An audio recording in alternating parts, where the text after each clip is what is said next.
پیارے دوستو، السلام علیکم۔ حضرت ابراہیم علیہ السلام وہ پیغمبر تھے جن سے اللہ تعالیٰ نے بہت بڑی بڑی قربانیاں لی۔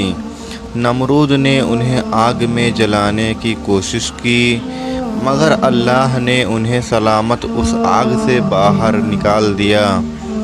جب حضرت ابراہیم اپنے گھر واپس لوٹے تو ان کے والد نے ان سے کہا، اے ابراہیم، اگر تم اپنے اللہ کو نہیں چھوڑتے تو میرے گھر سے نکل جاؤ۔ حضرت ابراہیم علیہ السلام نے بنا کسی شکوہ کے اپنا گھر چھوڑ دیا اور مصر کی جانب روانہ ہو گئے۔ جب مصر کے بادشاہ کو یقین ہو گیا کہ ابراہیم اللہ کے نبی ہیں تو اس نے اپنی بیٹی حضرت ہاجرہ کا نکاح ابراہیم سے کر دیا۔ اس کے بعد حضرت ابراہیم اپنی بیوی ہاجرہ کو لے کر فلسطین چلے گئے اور وہیں رہنے لگے۔ حضرت ابراہیم کی کوئی اولاد نہیں تھی، اس لیے وہ دن رات اللہ سے دعا کرتے رہتے، اے میرے رب، مجھے ایک نیک اور فرمادار بیٹا عطا فرما۔ سالوں سال گزرتے گئے لیکن بیٹا نہیں ہوا۔ عمر بھی ڈھلتی چلی گئی مگر دل میں امید باقی رہی۔ 84 سال کی عمر میں بھی وہ اللہ سے یہی التجا کرتے رہے، اے اللہ، میں تیری رحمت سے مایوس نہیں ہوں، مجھے ایک بیٹا عطا کر جو بڑھاپے میں میرا سہارا بنے۔ آخرکار اللہ نے ان کی دعا قبول کر لی۔ 84 سال کی عمر میں حضرت ابراہیم کو ایک پیارا سا بیٹا عطا ہوا۔ انہوں نے اس کا نام اسماعیل رکھا۔ آپ اندازہ لگائیے، ایک باپ جس نے 84 سال کی عمر میں بیٹا پایا ہو، اس کی محبت اس بیٹے سے کتنی ہوگی۔ وہ ہر وقت اسے سینے سے لگائے رکھتے، چومتے، کندھوں پر بٹھا کر بازاروں میں پھراتے، اس کے ساتھ کھیلتے اور ہنسی مذاق کرتے۔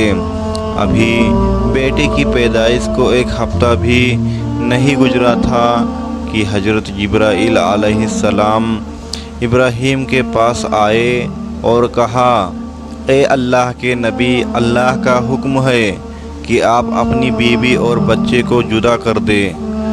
یہ سن کر حضرت ابراہیم کا دل کانپ گیا۔ بولے، اے جبرائیل، میں اپنی بیوی اور بچے کو کہاں چھوڑوں؟ جبرائیل علیہ السلام نے جواب دیا، جہاں اللہ حکم دے گا میں وہاں لے جاؤں گا۔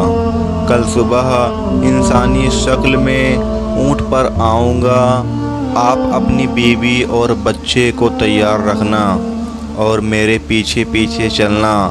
اگلی بار صبح حضرت جبرائیل اونٹ پر سوار ہو کر آئے۔ ابراہیم علیہ السلام نے بھی اپنی بیوی ہاجرہ اور بیٹے اسماعیل کو اونٹ پر بٹھایا اور خود بھی اونٹ پر سوار ہو گئے۔ جبرائیل کا اونٹ آگے آگے، ابراہیم کا اونٹ پیچھے پیچھے چلتا رہا۔ وہ فلسطین سے چلے، شہر در شہر گزرے، ہفتے مہینے میں بدلتے گئے اور ایک مہینے کے سفر کے بعد عرب کی سرزمین پر پہنچے۔ اس وقت عرب ویران تھا، نہ کوئی انسان، نہ پرندہ۔ جبرائیل کا اونٹ کالے سنسان پہاڑوں کے درمیان چلتا رہا۔